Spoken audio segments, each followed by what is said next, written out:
اقتدار میں جائے بغیر وہ پروگرام نافذ العمل ہو نہیں سکے گا. تو عوام بھی آپ کو پتہ ہے کہ آپ کو پتہ نا ہمارے ہاں تو سیاسی جماعتوں کی ہوائیں چلتی ہیں, پھر عوام ادھر ووٹ ڈالنا شروع ہو جاتے ہیں. ایسے ہی ہے آپ کو لگتا ہے, یا عوام آپ کو لگتا ہے کہ تبدیل ہو چکے ہیں اور عوام اب دیکھیں گے کہ پروگرام کس کا کیا ہے, نیت کس کی کیا دیکھیے ہے؟ آپ نے چوائس دینی ہے نا, اگر چوائس نہیں ہوگی تو پھر عوام کیا کریں گے جب آپ ان کو چوائس دیں گے. اور میں نے جو بات کی ہے, میں نے کہا ہم الیکٹیبلز اکٹھے نہیں کر رہے. آپ نے شروع میں کہا جو سیاسی جماعتیں بنتی ہیں, جتنی سیاسی جماعتیں بنی ہیں آج تک وہ ایک مقصد کے لیے بنائی گئیں, وہ بنی نہیں ہیں, وہ گراس روٹ سے نہیں آئیں, وہ الیکشن کے قریب بنتی ہیں الیکشن میں مقاصد حاصل کرنے کے لیے, اور اس کے بعد وہ غائب ہو جاتی ہیں. یہ آپ کے سامنے ایک لمبی فہرست ہے, میں اس میں جانا نہیں چاہتا. تو یہ الحمدللہ ایک گراس روٹس کی جماعت ہے جو ملک کے مسائل کی بات کر رہی ہے, جو الیکٹیبلز اکٹھے نہیں کر رہی. جب ہم جماعت کو گرو کریں گے تو یقیناً ایسے لوگ آئیں گے جو الیکشن لڑتے ہیں, لیکن اگر ہم یہ سمجھا کہ وہ جو معیار ہے جماعت کا کہ آپ کی ایک تجربہ ہو, آپ کی صلاحیت ہو, آپ کی ایک انٹیگریٹی ہو, آپ کا ایک شہرت اچھی ہو, تو وہ لوگ جماعت میں شامل ہونے چاہیے. تاکہ ہم نے سب کچھ آزما لیا ہے نا, آج جماعتیں آپ کے سامنے ہیں, کچھ کر سکی ہیں, کچھ بھی نہیں کر سکی. اس لیے ایک مختلف طریقے سے ہم سیاست کو دیکھ رہے ہیں. کیا مسئلہ آپ کو لگتا ہے کہ جو ایک ظاہر ایک سٹیٹس کو قائم ہو گیا پاکستان میں, الٹیمیٹلی جو نئی آوازیں بھی آئیں وہ اسی سٹیٹس کو کا حصہ بن گئیں, چاہے وہ ملک کے دانشور ہوں, صحافی ہوں, سول سروسز میں آنے والے لوگ ہوں, لا انفورسمنٹ ایجنسیز کی بات کر لیں, سسٹم پورا کا پورا, عدلیہ, ایوری بڈی. تو آپ کو لگتا ہے کہ پاسبل ہے ابھی بھی اس سٹیٹس کو چیلنج کرنا, ختم کرنا, کم کرنا اس کا اثر, اور ملک کو کسی سمت میں لے کے جانا؟ جی چیلنج کریں گے تو ختم ہوگا. اگر آپ اس کا حصہ بن جائیں تو کبھی ختم نہیں ہوگا. تو آج جو جماعتیں ہیں وہ اس کا حصہ بن چکی ہیں.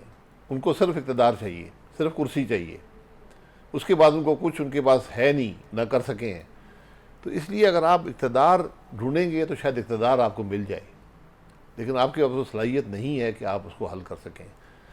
اگر ہم آئین سے ہٹ جائیں گے تو پھر ایک غیر آئینی راستے پر چلیں گے, غیر آئینی راستے سے حکومت میں آئیں گے. بہت تجربے ہو چکے ہیں, سب کے سب ناکام ہی جاتے ہیں, نقصان صرف ملک کا ہوتا ہے. تو ہم نے ایک مختلف ایک چوائس پاکستان کے عوام کو دینی ہے, ان کے سامنے اپنا پیغام رکھنا ہے.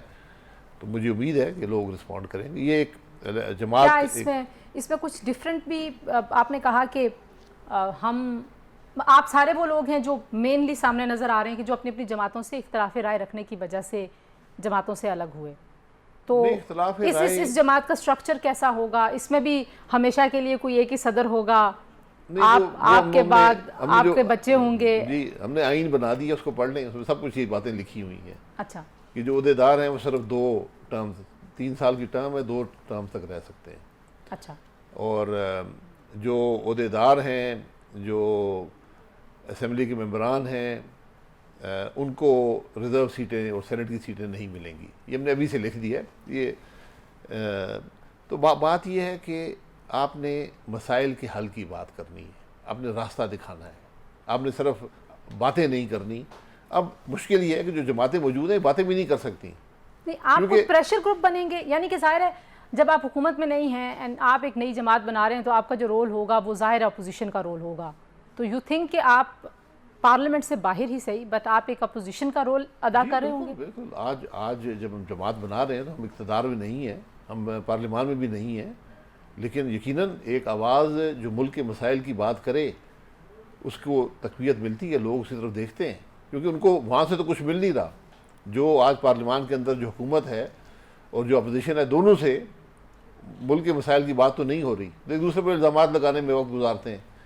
تو اس لیے اگر کوئی آواز ایک ایسی ہوگی جو بیلنسڈ ہوگی, جو ایک دوسرے کو گالی نہیں نکالے گی, جو سیاست برائے سیاست نہیں کرے گی, جو ملک کے مسائل اس کے حل کی بات کرے گی, تو یقیناً سارا جو ڈیبیٹ ہے, جو ڈائلاگ ہے, اس طرف ڈائیورٹ ہو جائے گا.